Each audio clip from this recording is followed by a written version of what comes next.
Okay guys, so now we're going to talk about the history of the ideal family.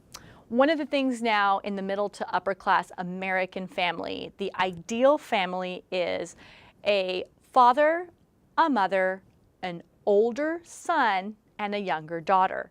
And if any of you guys have children or have brothers and sisters that have children or know individuals, you're going to start to see that. And so what happens is if you have a child, the first thing that they say is, congratulations, you have a little boy. Are you going to go for your second? And you're like, I just had a baby. Give me 5 minutes. Give me 5 minutes to relax. And so once you have 2 kids, all society is just like, hey, great job. You got your 2 kids. But then you have a 3rd kid and society's like, whoa, whoa, whoa. Are you a little bit crazy here? 3 kids. Okay, you're done, right? You're done. 4 more, society looks at you as if you're absolutely crazy. So their eyes get really big. They're worried about you. A girlfriend of mine has 2 sets of twins and a 5th child. So she's a total of 5 children. And when people find out that she has 2 sets of twins and the 5th, I bet you're doing the exact same reaction right now. Society just goes crazy. I mean, society just, because our ideal family by the mainstream American way is older son, younger daughter. If you have 1 child and you say one and done, society just goes into array. They're all worried. Are you sure this is what you want to do? You should have more children. So we're going to talk a little bit more about that, but these are just some current challenges that are going on in what we have to, quote, society thinks is the ideal family. So one of the other things is that society says is that the family is the center of a woman's life. Many hundreds of years ago, especially less than 100 years ago, women, their whole purpose was to be the house. She was in charge of everything with the house. She wasn't in really need of a formal education. It was kind of like society would say, hey, you know what? We'll send her to school for a little bit. She can learn a couple basic skills, but nothing like that. Formal education, high school, there's no need for that. She needs to move forward and being an older sister, learn from her mother, be an apprentice from her mothers and aunts, and then when it's time for her in her late teens, definitely no later than her early 20s, she starts her family, and this is where she gets going. So another thing is, it's almost like society would see women that their sole purpose in life was to reproduce, not to be a part of society, not to be part of the public sphere, as we talked about earlier. Their purpose was to reproduce and carry on generations. And, it seemed almost as if the only time that society would allow there to be a focus on women was when she was getting married, when she was giving birth, especially to a male heir, and her death. So think about that for just a second. Any time that there's been a mention of women in history was a very famous marriage of the queen so-and-so married king so-and-so, the princess of this area married so-and-so, Princess Virginia gave birth to this baby, and of course, Queen Victoria I dies. So think about that for a second. Those are the 3 main times in history that women have really been mentioned or brought to the public eye. And so society almost gives like a man is the breadwinner and the woman is the childbearer and is in charge of the children. So even though there's been some slight changes in the past, even though we've changed some, there is such a strong basis of what is currently still seen today is this type of way. Not that it's good, not that it's bad. I just want to show you guys this is what history is representing. So in the 1950s, you really had a peak of this ideal family. And think about it for a second. World War II ended. A lot of people, there was more transportation now, so people were now moving to the suburbs. And a lot of this had this perfect look, perfect family look with the woman. The man comes home from a tired day, takes off his hat. Hello, dear, I'm home. She turns around in a big flowy dress with an apron. She says, my love, I'm here to take care of you. The 2 kids come running in. Oh, Daddy, we're so glad you're here. And the dad sits down and has a coffee and relaxes while the woman continues to work. So this ideal family, this representation, it was really only for middle and upper class, but they were the ones that could get some extra help on the sides. They were the one where the man made the majority of the money that they could live like this. So this standard was set so high of this aproned woman, you know, with fresh baked cookies when her husband comes right in ready for you, you know, but this came so ridiculously high that it was almost impossible for any woman to achieve, especially women of color. A lot of these women had to work. A lot of these other people worked just to pay the basic bills, and to be able to achieve this perfection was difficult, but every woman was held to the standard. And that really put a lot of pressure on women. So one of the things is because these families were so centered on women, it had a big effect and a lot of consequences on leisure. So when women said, hey, you know, back 50 years ago, if women said, hey, I want to go the opportunity to go, you know, do this leisure activity, I want to go, you know, hang out with my friends or something, or I want to go bowling or something, society was like, whoa, this is not something you should be doing. Number one, it's a loss of time. There's so much more that you can do at the house. There's so many different tasks that need to get done. You have a to-do list 3 pages long. You don't need to spend any time on you. Number two, you could get hurt. You guys remember we were talking about earlier about shaking up those ovaries and uterus? We can't have that happen.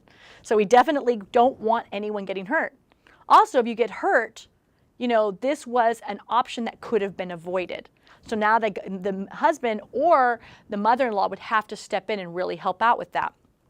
And of course, usually a lot of these activities would be unstructured. Just women would get together and do stuff together. There was no structure in it like the men's stuff that they could do. So it's almost like, why was the purpose of it? What was being gained from it? There was no structure to it. And so the activities that women did have during that time, they seemed to be connected to the family in one way or another. So a lot of women said, if I want to spend time, some pastime and some leisure time with my friends, I have to bring all my kids with me so that they play in another room so I can be able to spend some time with my girlfriends. You know, so still it's somewhat connected to the kids. Even these days, when we want to go do errands or do chores, a lot of times women will take their kids with them. How many times do you see women with kids in the shopping cart? Even though they're not technically leisure activities, we still have the family tied into these activities in one way or another. And of course, one of the biggest things was that there was a focus. It was, you know, all these things, basically what they did was they made our free time and our leisure time secondary to our families. Not good, not bad. I'm just pointing out the history. And then men, on the other hand, if men wanted to go have the boys' weekend and go hang out or have drinks with the guys after work, perfectly fine. Society had no problem with that. But if the women wanted to get together, it was almost like, why are you wasting your time? You could be doing better things. There's cookies to be made. There's laundry that can be done. So society pretty much made it such a taboo for women to take any spare time for themselves. So, of course, another thing is that you have is, on top of all these things, a man's manhood or fatherhood was completely based on the successful performance at his work and providing for his family. So he brought in, what's the big thing? Money. So a man is now being measured by money of what he can bring in. There's a monetary value of what a man brought to the relationship. Well, on the flip side, women, to my knowledge, don't get paid for being a mom. You know, I recently saw something, I think it was Times Magazine or Forbes Magazine, where there was a study done of how much a stay-at-home mother is worth. And they end up with the chauffeur fees, the private chef fees, the house cleaning fees, the prep fees, the homework assistance fee, the help with activities fee, the event planner fee, all these different things that women do. Oh, by the way, private nurse when we need to as well. All these different things that women do. The cost or the pay that she was expected to get paid or worth was $96,000. So let that soak in for a second. These full-time mothers who stay home with these kids and chasing them and trying to clean the house and prepare food for ready and make sure all the bills are paid and do the accounting and make sure everything's taken care of, any repairs around the house, any 6 kids that happen, anything. We do not get paid for that. So because there is no we don't get a payment from the state of California, or we don't get a payment from our husbands for the $96,000 of work that we do. So it's almost like because we didn't get paid, we as a society were not respected the same way that men are respected. Think about that for a second.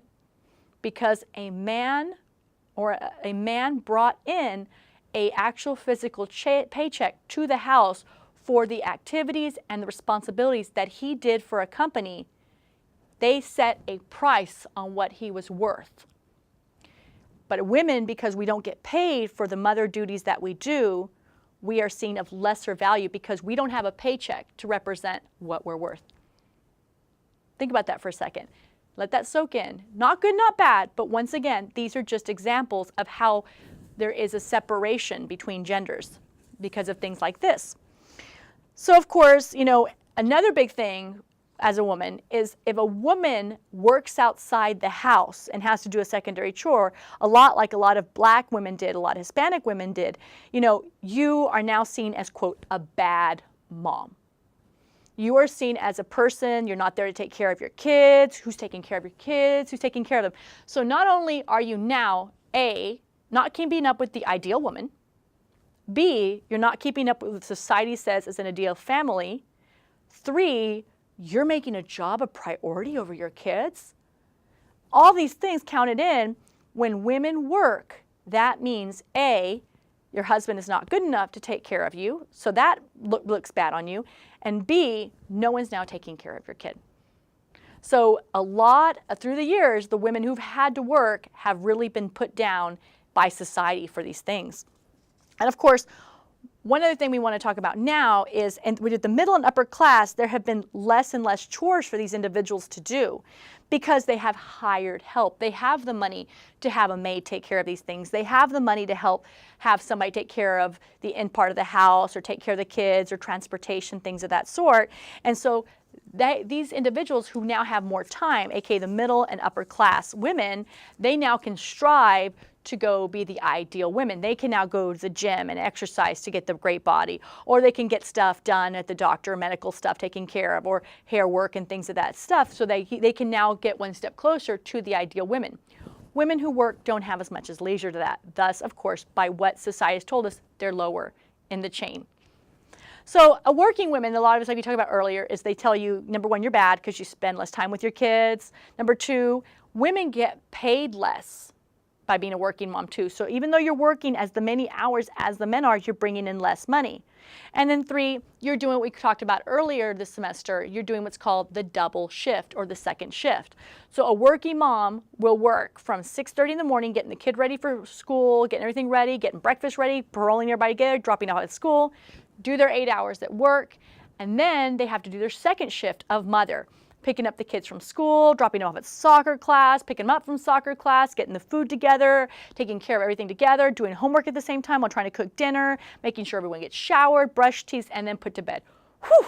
These women are tired, but it's what's called in our society, women do the second shift. And once again, this is unpaid, so it's seen as less desirable, but also it's less respectful, and it doesn't mean women are worth as much as men.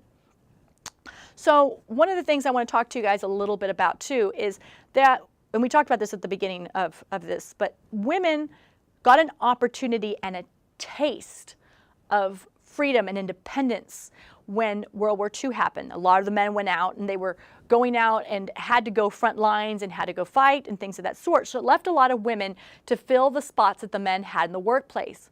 And women found out, number one, they can do it.